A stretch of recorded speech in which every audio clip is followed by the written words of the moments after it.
Ice fishing is a fun, social, and rewarding activity that you can do during the winter time.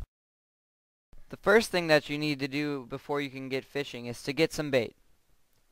Here we are at a local bait shop getting some waxworms. These are used for pan fishing and come in a tobacco tin. For less aggressive perch, some fishermen use wigglers. Wigglers are a mayfly larva and get their name from obviously wiggling.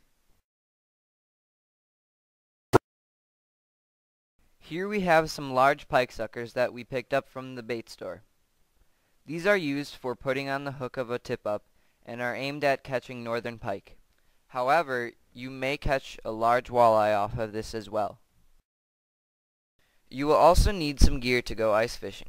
You will need an ice auger for drilling holes, a skimmer to clear the hole of ice, poles for pan fishing, tip-ups for catching northern pike, a 5-gallon bucket to sit on, and of course warm clothes. The next thing that you will want to do is to get out on the ice. First you have to load up all of your gear into your truck or all-wheel drive vehicle. If you do not have an all-wheel drive vehicle or truck, it can be very difficult to get on and off the ice.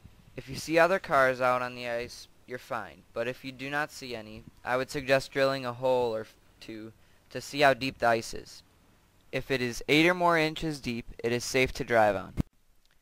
Here's the ice auger that we will be drilling our holes with. Here, a friend of mine is drilling the holes. This is a very fun part of ice fishing. Just watching the auger read through that ice and feeling the power is amazing. Smaller blades are used for pan fishing, so you can drill more holes faster. You would attach a larger blade for tip-ups because you never know when you might pull up a 40-inch pike. Once you get your holes drilled, you want to take your skimmer and remove all the ice around the hole. Then use the skimmer to clear the ice out of the hole. If this is not done, your hole will freeze up on you and it may be very difficult to retrieve your tip-up. Next you want to set up your tip-ups. To set up a tip-up you need to first unlatch the flag, then loosen the wing nut on the side to drop down the main body and tighten back the wing nut. Then take the line from the bottom of the tip-up and attach your lead weight to find the depth. Drop the weight down the hole and let it hit the bottom. Once it hits the bottom, reel it up until there is no slack left. Then pull the tip-up out and reel up about a foot of line.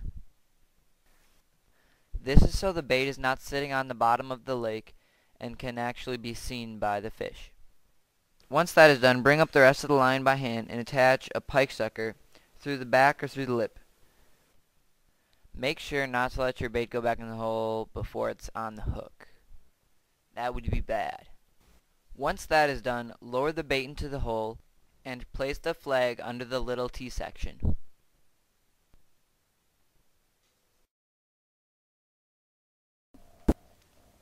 After setting up your tip-ups, you can get started on pan fishing. You want to take your 5-gallon bucket and place it upside down near the hole. Make sure that on blustery days your waxworms are secure.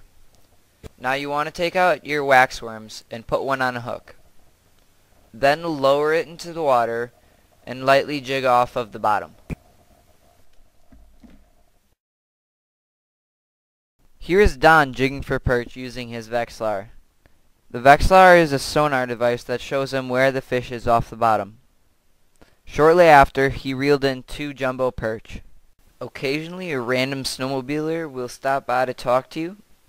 It can be sometimes nice, but most of the times it's really kind of annoying if you don't want to talk. And might I add, we did not want to talk. Later that night, one of our tip-ups went up. Now to take a tip-up, you should spin the T counterclockwise a few times so the fish doesn't know that it's on until you're ready to reel it in. Once you do that, remove the tip-up from the hole and begin to reel it in. Now Cody, who's taking the fish in, thinks it's coming straight at him because there's little tension. However, it's just a much smaller and completely different kind of species than what we were looking for.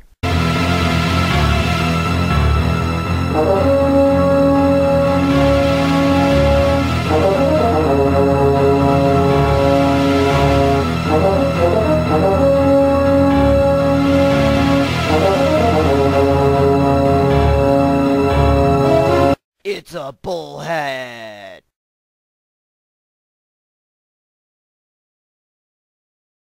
There is no specific time when ice fishing was discovered, but Native Americans were probably the first to do it here in Wisconsin. The Native Americans would use chisels to cut holes in the ice, and then spearfish instead of catching them with a hook. As you can see, ice fishing has changed a lot over the years. However, you can still have a great time fishing, especially when socializing with friends and family over who caught the biggest fish. Ice fish, baby. I wanna ice fish, baby. I wanna ice fish, baby. I wanna ice fish, baby. Now that the pike are biting, my arm's getting sore 'cause the fish keep fighting.